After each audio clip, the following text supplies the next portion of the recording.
Bonjour, je m'appelle Perceval et j'ai 23 ans. Je vais vous parler de la vie au château.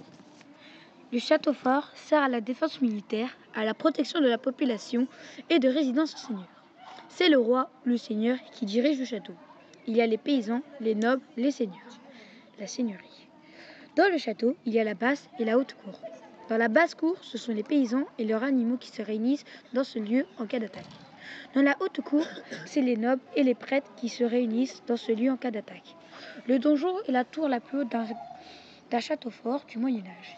Il sert à la fois de point d'observation, de point de tir et de dernier refuge et de résidence au seigneur. Le seigneur et sa famille vont dans le donjon en cas d'attaque. À partir du XIIe siècle, le donjon passe d'une forme rectangulaire à une forme circulaire. Au IXe siècle, on ne bâtit pas encore de gros châteaux, mais des mottes fortifiées. Une haute tour entourée d'une palissade en bois qui est construite sur une butte de terre. Au pied de la motte s'étend un village.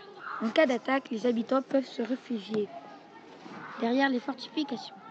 Ils tirent des flèches et lancent des pierres depuis la tour. Ce n'est pas encore très efficace, mais cela permet de tenir en attendant les renforts. À partir du IXe siècle, les seigneurs, propriétaires des châteaux, commencent à consolider leur construction. Comme le bois ne résiste pas au feu, ils utilisent désormais de la pierre. Puis, dès la fin du XIIe siècle, sous le règne de Philippe Auguste, en France, la manière de bâtir des châteaux évolue.